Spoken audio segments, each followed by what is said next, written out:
Thank you for joining us on this episode of EideCast is Sing On. Today I am joined with Acura sales consultant Reuel Erickson. Reuel, how are you? Doing great. Thanks Doing for great. Yeah, it's good to be here. thanks for joining me.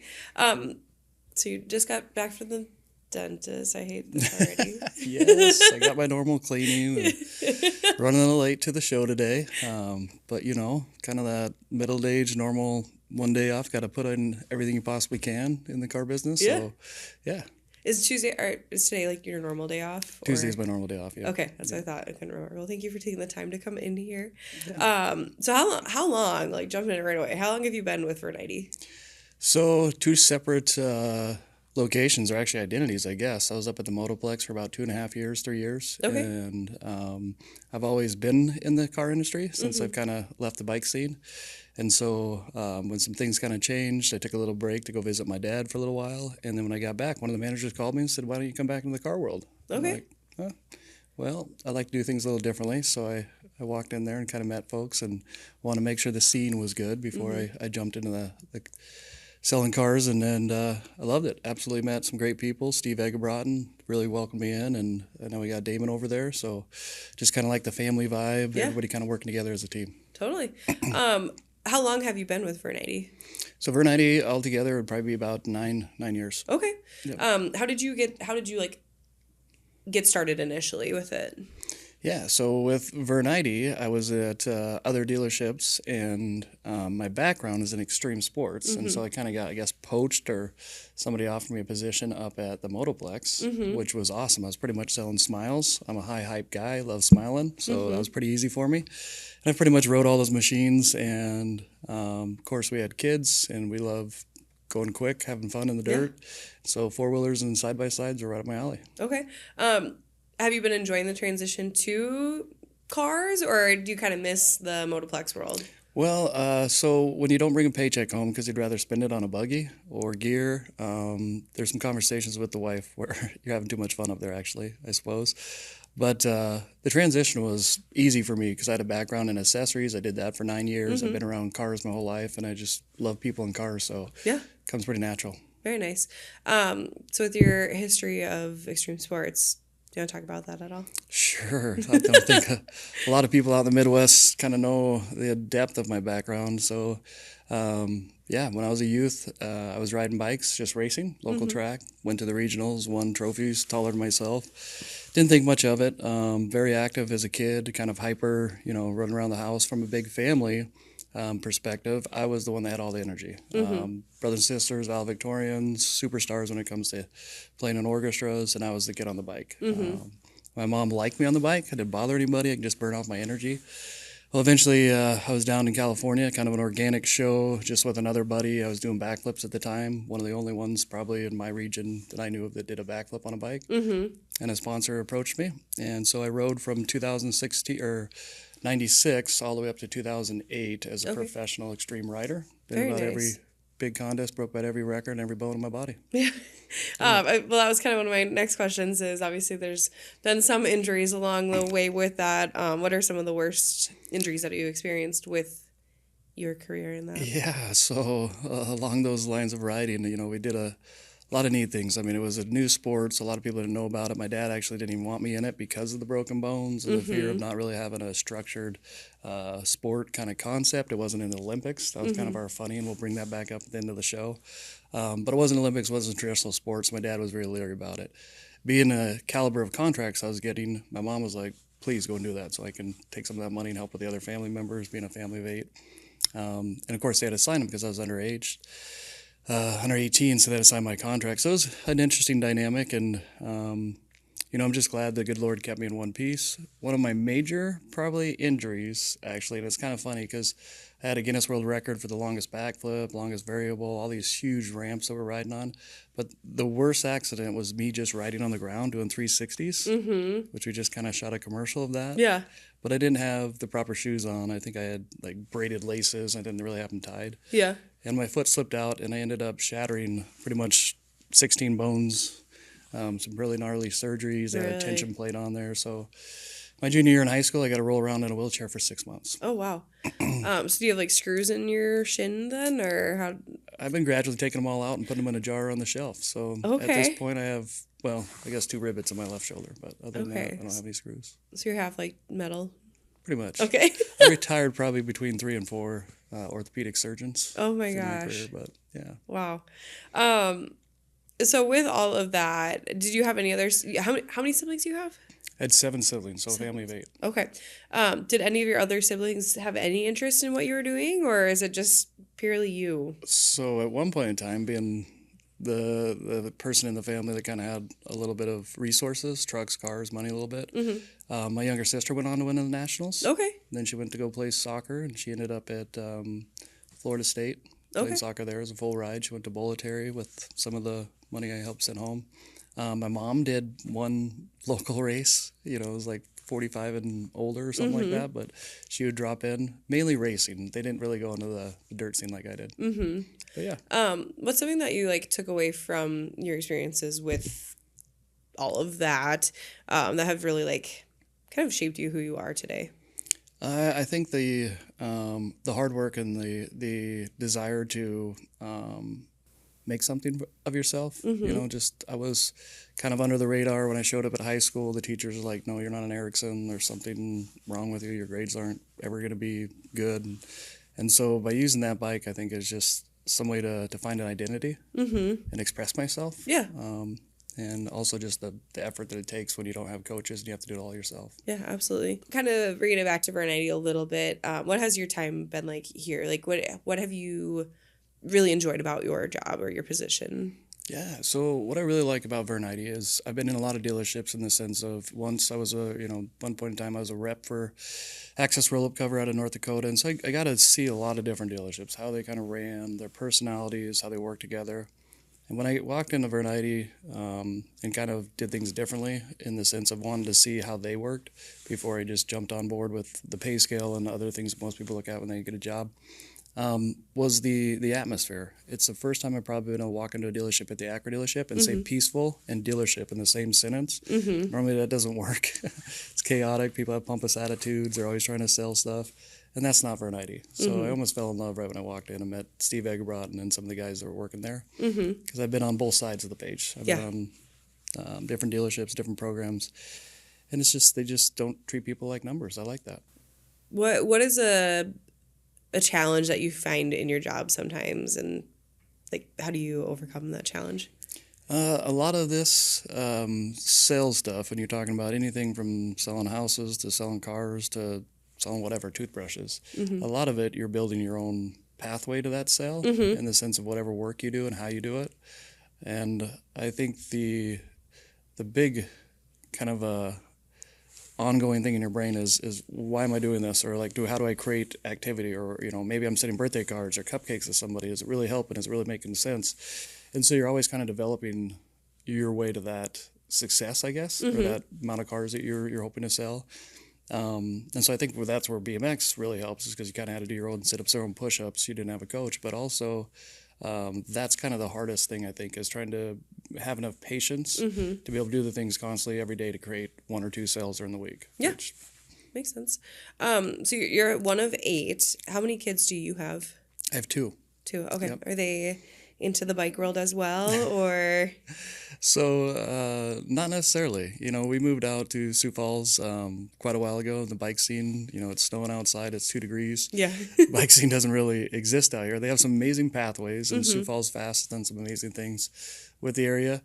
But we still had connections. I could go back to California and ride some really cool skate parks. And I didn't really want to push it onto them. It didn't get pushed onto me. I wasn't in a family that said, hey, you had to do this. You're kind of peg-holed for this certain career.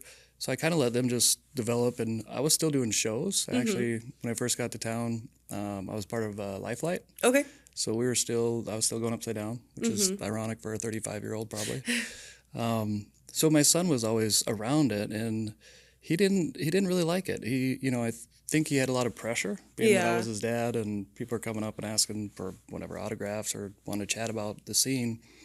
And so he kind of just gravitated away from it. And his personality was more into computers, which was tough for me because I'd have to Google stuff outside of his door before I go in his room and be like, oh, yeah, that's a cooling fan for his graphic card. And then I'd go in there and talk to him about it. But so So my son's 17, and he's more into the computer side of stuff, just like my dad was a professor at UNLV when I was growing up. Okay. So I think that gene went right to him. Yeah.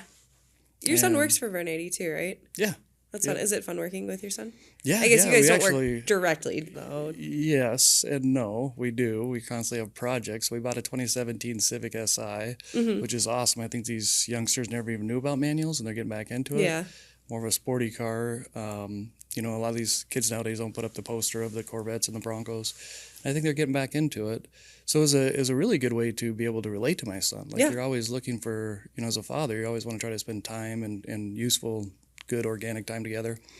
And when he said he wants to build a car, I'm like, yeah, this will be awesome. Yeah. I'll clean out the garage. Let's put some things in there and get some tools, and we'll get you going.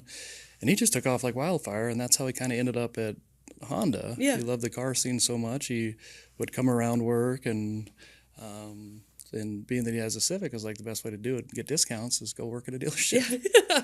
So, yeah, we enjoy having them. Very nice. And what is your daughter into? My daughter's 14, so River's 17, my daughter's 14. Both brilliant kids. I've been so blessed and lucky with their presence in our whole family. My daughter's the one that actually has that ambitious Viking, Erickson last name, my little lioness, I call her. Yeah. She is, of course, you think your daughter, you want to bubble wrap her, but so we got her into soccer. Okay. So she can run some of that energy off. Yeah. She can still be kind of a brute force in it. But she is definitely spatial awareness 10 and a plus on her scale. Yeah. So you talked that your kids it's a little harder to be into the bike world around here just with our winters and all the climate change that we have. Where are you from originally? So, speaking of that, I was actually born in New Jersey, but I was finishing his PhD out there. We're kind of littered across the country. I wouldn't say littered, but you know, my dad was going to school. He spent a lot of time at different institutes. And I was born in Jersey, raised in Las Vegas. Okay. And then somehow I got to the Midwest. So I think I covered like the whole United States before I was about 30. Yeah. How did you end up here? So my little joke is they send the cute ones out and grab us and snatch us up and then bring us back and help populate the totas. But my wife was born and raised here. Her family's been around for 100 years. Okay. We met at UNLV. Okay. Ironically enough, you know, my dad was a professor there. And the funny story about meeting her was, so when you're a professional athlete and have the risk of breaking your neck and the cost of insurance, and you have to sign certain insurance policies that say you can't go upside down on a bike. So I decided to take desert survival, scuba diving, some pretty basic classes at UNLV to stay under my dad's insurance. Yeah. So I was walking the halls and just having a good time checking into my class. I really never took classes, but there was a group of girls from South Dakota, and they kept making fun of downtown Strip. And I said, "You're missing out. You got the Colorado River, you got Zions, you got Bryce Canyon. That's the fun stuff around here." Okay. And we ended up meeting and hanging out, and the rest is history. So she brought me back here. She brought you back here. It's worth coming back to. Worth being here. So out of all of the places that you have lived, where is your favorite place? Probably my favorite place is southern Utah. Okay. I really enjoyed living there, and I've been up and down the 15 corridor from California to Salt Lake to Idaho. When I rode bikes, there's a lot of trails in the West Coast. Big scene out there, and I just like the mountains. I like that desert pine tree look, and of course a lot of good golfing, a lot of good mountain biking out there, a lot of good skiing. You can do it all on the same day. Nice. You were just in, I think, Arizona recently, correct? Or Nevada, that's it. Went back to Las Vegas. Okay, that's it. Yep. And what were you doing while you were there? That's an awesome story, actually. So in the car business, you get kind of busy. And so the last couple of years with the world and changes and stuff like that, I wanted to slow down and just smell the roses, I guess, is a perfect way to say it. I missed my 25th school reunion, and all the guys I played soccer with and some of the coaches even were like, "Well, you have to come back. We'll all go to dinner." I'm like, okay, that's a small little thing I should stop and do. They all have kids, families. I just really need to get back out and say hi to everybody. My dad ended up passing 6 years ago from cancer, and so I want to go back out. I've never been back out to his gravesite, which is up in a small town in Utah. So the whole game plan was just to fly in, visit with people.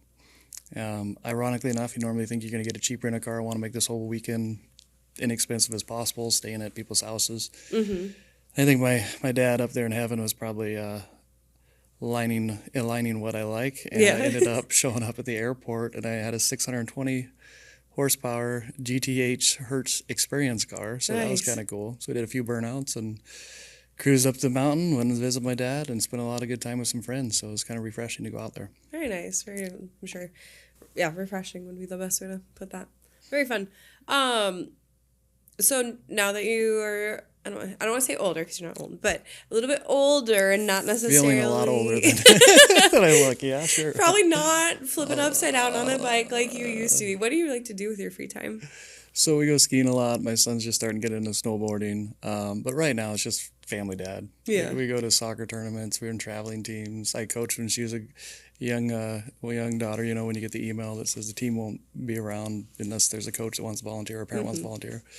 So it's really just living my life through their eyes. Yeah. Like Rivers got into the auto world, so now he's got his little computer, his laptop. So I'll sit in the passenger seat and he'll show me a new map and how it runs. The exhaust of his note of his exhaust system. We'll sit and listen to it. So it's really just being that age where I can actually spend that time, still make a really good living with Vern Eide, and then have the have the time off to be able to go on the weekends with them. Did you grow up playing soccer too, or? I grew up playing soccer. It's kind of interesting because did all the traveling teams. You know, with a big family like that, my mom probably enjoyed dropping us all off somewhere. So we all played some sports somewhat. But soccer really stuck out to me. And then early on, probably right before I was going into high school, two of the, you're kind of in a group of the know when it comes to all the soccer players, but our two goalies, one ended up broken his foot and he just completely walked away from soccer, and the other one was a senior. And so I had a choice to either ride bikes or play soccer because you really can't put them together because you have to be at practice all the time.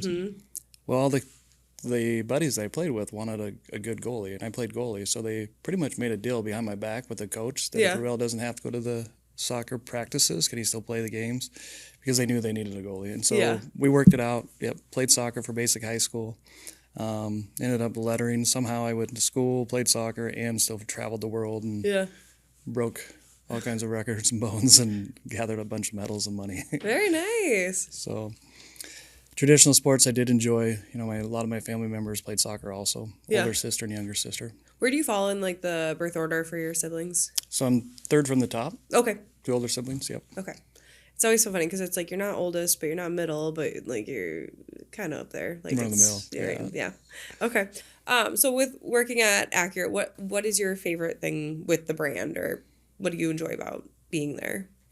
So I think, looking at that from my perspective and put my own little twist on it is I really like their product. I've been around a lot of different cars. So many different things go on with it, the look, the feel, what you really like about.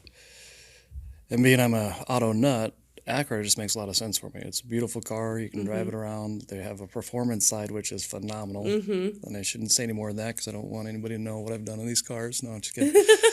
They have a really good performance side and they're safe. And it's not often that you could actually be in a business that you drive those cars probably more passionately than the people that buy them from you. Which is cool. Because do you drive an Integra, or what do you drive? I have an Integra, an MDX, Okay. an RDX, an old one that we're fixing up, Okay. taking the motor out, and then we have a Honda Civic. Okay. So I am a Honda breathing connoisseur. Yeah. Would you say that you're a relatively competitive person then, or are you just for the fun of it? Like, how would you describe yourself? That's interesting because I've thought a lot about it. A lot of people, like, are you adrenaline junkie? Are you competitive? I think I just like, I am competitive. I don't like falling short, but I'm competitive against myself. Yeah. I don't like to bring other people into it. It's my own drive. Yeah. Kind of gets me going. So competitive side, yes. I'm very, not fussy, but I want the best. I've always kind of said, okay, if I'm going to do something, excuse my butt, language half-assing. But the other side of me, too, is I just love people. Yeah. I like everybody having fun. Yeah. If I could throw you on the bike right now and teach you how to do a backflip, I would try to encourage that, Absolutely. And a helmet, of course. But Yeah. So I just like people, and I guess I'm in the competitive side, if you use that word. It's just towards my own ambitions in life. Yeah. But you also, I seem to really love what you do and love to spread the joy of what you enjoy, and you want others to experience that joy as well. Would you say that's accurate? Yeah. If you had to describe yourself in 3 words, what words would you use to describe yourself? 3 words, energetic, ambitious, and down to earth. Okay. What motivates you, or what's your why? My why? Well, I guess my why, this is an interesting one because I've been thinking about this a lot lately. It kind of changes when you get older, but my why is to be able to have the financial freedom to do things differently than other people do it and to enjoy it. Just purely enjoy. If it's a cup of coffee, if it's a sunset, if it's a long family trip with a bunch of screaming and arguing, just try to enjoy it. Absolutely. I feel like that's kind of one of the most important things that you can do is there's always so many things that can go wrong in any like situation, and so if you can find that like any bit of joy in or just appreciation for it, it makes it so much better to like yeah, this might not be ideal to be arguing on a family trip right now, but we're also able to go do this together, and just kind of flipping that perspective is nice. So You that's said awesome. you pretty much nailed it because a lot of times too, if you're an ambitious person, sometimes you have to be humble, and if you want to enjoy it, you got to be happy. And I think there's been a lot of ups and downs in my life, lows, highs. I mean, red carpet, beautiful hotels in some other country, and now you're coming back to South Dakota in the cold, and so it's just finding that pathway to being humble and happy. I guess suppose that's kind of my new little motto. Yeah, absolutely. And so teaching that to the kids, at least in my perspective, the most teaching goes on is just being an example. And that's what I really like about everything about my life, my work life, my personal life. It gives me the opportunity to be humble and happy. Are you still like involved in the bike community, or are you around here, I guess, or what are you up to with that? Great question. I was hoping you were going to ask that. No. Yeah, I'm always constantly involved. We before I left, got on just a funny way to make up for all the trash cans I knocked over, running around the neighborhood on my bike. We developed ways to be able to certify, train instructors all across the country. So we do a lot of stuff with skate parks, designing, putting level advancements in there, having leagues go on, week-long camps. We do shows, we do all kinds of things. But one of the things that's going on locally is the Sioux Falls Fast has been a mountain bike group along with Sioux Falls Ride, which kind of does the road riding stuff. When it is warm enough to ride outside, there's a lot of activity with our bike pass the city's provided, but there hasn't been in the last 10 years a lot of off-road stuff. And so just recently we have the Great Bear, which is a great place to go skiing. In the summertime they don't do much out there except walking paths. And so Sioux Falls Fast and their committee and working with them, we're raising money to build over 900 miles of pathways. Wow. It's a huge project. Yeah. And at the scope where actually kids can go out and actually have an afternoon sport from their high school, which would be pretty cool. And being that just kind of all came in a pinnacle kind of position, it's all in the Olympics now, mountain biking, racing, BMX freestyle. There's so many cool things going on in the sense of finally being traditional, like my dad wanted it to be. Maybe had a part with it. And that's back to that commercial. So I was going to tie it all back in there. Being my dad said it was never a traditional sport, if you don't mind me kind of going off track here a little bit, but it was never a traditional sport. It wasn't in the Olympics. We had a lot of dinner conversations when I was a young kid about how that you shouldn't ride bikes because of it wasn't, there's no formality of it. Well, just recently passed 6 years ago, and so this year was the first time BMX freestyle has been in the Olympics. So I got together with my media guys here and a bunch of other folks inside Sioux Falls or in Vern, Eide, and we did a segment to kind of poke my dad up in heaven, where I was competing as a Olympic competitor against the cars on our lot. So actually, seemed like I came out of retirement, did some tricks around them. But the whole thing was like an internal kind of a foresight joke that I wanted to kind of put together for my dad. Yeah, fun. Yeah. Was it fun being able to kind of come out of retirement for a little bit too? And not the next day. I'm getting old. My body hurts. And just glad to be upright. Yeah. The Lord's blessed me to keep going here. I don't need to take advantage of anything anymore. But it is fun to be in motion. I love my bike. It's brought me a lot of different joys and happiness and some sorrows. Absolutely. With the Sioux Falls Fast, I know you talked about like the pump track too. Can you explain what a pump track is for those who don't know? I would love that. Pump tracks are awesome. They're popping up all over the place. So, you really don't have a pathway, or really any parent, probably anybody in this room doesn't have a pathway to understand where you take your kid if they want to ride skateboards, bikes, And so these pump tracks are local places where they can actually go and kind of race in a sense. They're not meant for like having a gate or actual racing, but it's a track that has berms and rollers and different things that you can kind of pump through. And the idea as pump is that you actually use the back sides of these jump to pump and get motion to keep going forward. And so if they're well designed, you could actually go around, and we call it flow riding, where you're just pretty much not even taking pedals and you're just flowing through the course. Okay. One was done in Brookings. I think they did it a little differently where they just had a group come in and build it. But the ones in Sioux Falls are special to me because they're rider built. There are people here that actually pick up shovels, have kids that ride, and they can be able to be, altered or changed for whoever wants to come in and has a different idea about how this line should be. The other really cool thing about pump tracks is being with the projects I have, the newest, latest, greatest one is so awesome, but it is a wheelchair pump track. Oh, that's super cool. So it's only 1 or 2 degrees, and it has little off banks and stuff. Yeah. But people that want to go outside and go to the park, they really have nothing to do in a wheelchair. You can't hook it up to a swing. I mean, I guess there is some things that you could probably hook to apparatuses to that, but they can actually go through a course and just utilize their wheelchair to try to navigate it. That's awesome. I love that. Very nice. Thank you for enlightening us a little more on that, because I know I've heard of it. I've heard you talk about it, but I've never really fully known what it is. So I feel like it's nice to get a little more exposure to it. So with all the traveling that you've done, which sounds like a lot, is there any place that you haven't been to that is kind of on your list? Or Great question. So a lot of the finances that I had at riding BMX, most people would probably go either spend at the bar or go buy a fancy truck. I was a little different, so I never sat down in history class, so I tried to find locations where I could learn about history. So we've probably been a bunch of the world wonders, and Kim and I have been really blessed to have resources to, Kim, my wife, and I. Even when I was a youngster, I went to Israel to go to the Wailing Wall and to go check out kind of the religious side of what was going on in the Middle East. But back to trying to find a location, and this is going to get silly, but it's probably where I'm at in my life, is I want to go to Europe with Kim and watch a soccer game.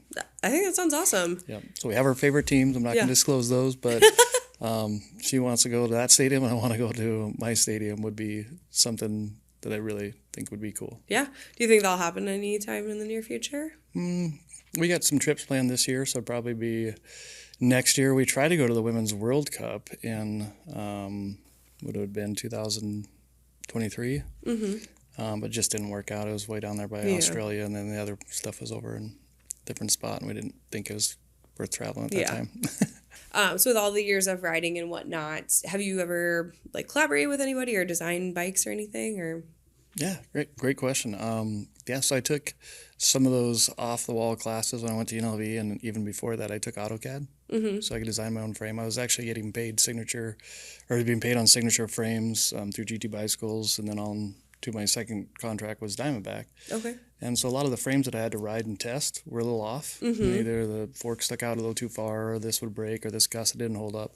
So I really got into it about when I was 17 or 18 years old, into welding and figuring out the metals and how all that works with a 4130 chrome ollie compared to aluminum. And we started figuring out that a lot of the metals made a big difference. You could have your mass market bike, but then you probably want something that was a little built differently for the higher end riders. But yeah, design frames, design skate parks. But I never really wanted to get into that too much avenue because of just sometimes I get bored of things, and I don't want to be a designer and a welder in some shop forever. So I like the intellectual designing side of it.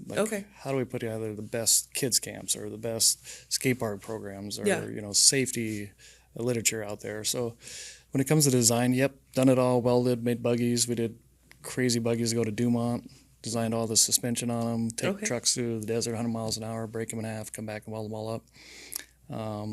But I like where I'm at with more of the intellectual stuff. And testing and tuning isn't my thing anymore. I'm getting old, my body hurts. So if I was going to go build something, I'd probably want to ride it, and that's not something I really want to do right now. Yeah, absolutely. Think about this too. So there's been a couple different times that you've referenced this, whether it's in conversation in passing or even today. You mentioned helmet. Did you wear a helmet when you in your prime time, or did you go without? You just brought up the funniest story. So yes, I wore helmets, wore pads. I was a crash tech dummies sometimes. I mean, there'd be jumps that we'd show up to, and they're just like, wait for Reuel. He'll figure them all out. And then we'll start riding them. Like, it's just my ambitious side of me. So pads kept me alive. There was one point, it was like called a Ganesi suit. You could wear this whole pretty much body armor thing that would have panels that moved. And so if you really wanted to go through a brick wall, with of course, a helmet attached to that too. But so a joke about that whole thing is when I was doing shows, we do a lot of kids appearances, and we also do morale shows. I mean, naval bases, Air Force bases, just tons of shows. At one point in time, I had 81 one-way flights in 7 months. So I was just bag of clothes, go on. So at all these shows, when my son was being born, from the age of 1 year old until he was like 9, he would be sitting in the sidelines or coming to some of these, and I'd make jokes like, yeah, it's so important to wear your helmet. I wear it when I sleep. Just funny little comments. And one day I got on a bike at the park, and I tried to ride, and as soon as I put a pedal, River's like, where's your helmet, Dad? You tell all these kids that you wear a helmet all the time, even in your sleep, and you're not wearing your helmet. I'm like, oh, yeah, you're right. So, yeah, I wear my helmet. Very good. I did a good job with that. Not saying it helped much up here. I'm just kidding. Yeah, I wear my helmet. Very good. I know you've mentioned it a few times, so I figured, I feel like it's a very important thing, but I didn't know if it was just from knowledge of what could happen or if it was like, hey, I did this and I regret it. So I was always curious about that. Yeah. When your wife was pregnant with your first, did she travel with you, or how were you home around, or like back in town during that time period? Like, how did that look for traveling versus home life balance? Yep. If that makes sense. Yeah, no, great question. And it's interesting you asked that, because that was a very profound point in my life. So Kim and I met, we were married. I did riding for about 4 years professionally. So I was constantly training, she had to deal with an athlete, whining about this and back hurts, this and that, do a jump and have some salt. I'd get in hotel rooms and there'd be scabs all over my leg, and I have to figure out how to pull them off in the shower. And so she's seen a lot of the professional side, but there was always a kind of a somewhat game plan. And it's interesting because you think about how crazy life is, and we almost kind of went right down our early marriage to that game plan. Was, once I get to a point and we need to hang it up, we're not doing the big tricks anymore, we're going to have kids, insurance changes, certain, different things that we could move forward with, then trying to transfer out of the professional athlete side and use your head for more than a skid lid. We were actually, how it all happened, it was River was at the hospital. He was a little stubborn, so we were at the hospital for a couple of days, and there was a qualifier in Baltimore. We had a big do-action sports car series. There was about 5 of us that would always kind of hang out, so we're very close. We had similar sponsors. We all worked for bands, so we kind of set it up so we were traveling together. Well, that one, of course, I was away from being with River, and then I had to go to Disney World in 1 week after. So I was actually scheduled to go to Baltimore and then to Disney World. Well, being in the hospital, watching the Baltimore qualifier, I was one of the first to do the double backflip on BMX dirt. And we're watching the contest, and Stephen Murray was another one. It was like a race to the moon. There was 3 of us trying them. Yeah. Stephen Murray, Corey Nastasio, we're all trying double backflips. I was the first to land it. They kind of perfected it or took it out on the road, where I was kind of going off on other tricks. But anyway, Stephen Murray broke his neck at the Baltimore contest. Okay. The screen went black. I get a call 20 minutes later from Jerry Batters, the Vans manager, said there's been a really bad accident. We're getting the Vans plane. We're flying up here to pick up Stephen. My heart kind of dropped. We all were worried that would happen to any of us on the roll-in. We'd have conversations, but it'd be kind of unspoken to, a monkey on the back. And that really rippled the BMX sport. Well, when I got back from Disney World, being when River was born, your life kind of changes. You got to be a father. You got to think differently. Slow down. I didn't speed as much anymore. It's kind of weird. But so the time was ready to call the sponsors. Well, of course, I called them. They said, "What? You want more money? You're trying to, ask for more in your contract?" I said, "No, I'm done. I'm retiring." So in 2008, I kind of hung up the bike. And I'm glad that happened so abruptly in my life, because sometimes you still want to do things. Yeah. Unless you really just kind of die hard, cut it off, and sometimes that hard. So I could leave in a respectful manner too. I guess I wouldn't say I was like completely on top, but I was definitely one of the best. Yeah. And just be able to walk out of that, and then we'll take those coattails to what we want to do with the skate parks and what we want to do with the kids. And of course, I was still riding. I continued to do shows. We really liked the Disney World shows. Yeah. They would cater to us so we could spend a couple weeks down there. And absolutely. Well, Reuel, is there anything else that you're wanting to share with people or you'd like people to know about you or about your job or anything? Just the fact how awesome Vern is. I mean, they just went employee owned, which is phenomenal. You don't think you'd ever have those opportunities. I wouldn't say I'm a half-wit, but I've took some hits, and so I'm not probably the best at everything in my life anymore. But to have a company that can help support you and build you as a person, that's phenomenal. Yeah. I really am just tickled pink to be involved with this company, share my stories, hang out with cool people like you, Mary, and your husband. And I mean, half the people in this room, we could easily chop it up just as friends. Yeah, absolutely. Well, thank you so much for joining us. And thank you for tuning into this episode of EideCast. Is this thing on? It's been a joy having you. And look forward to seeing you again.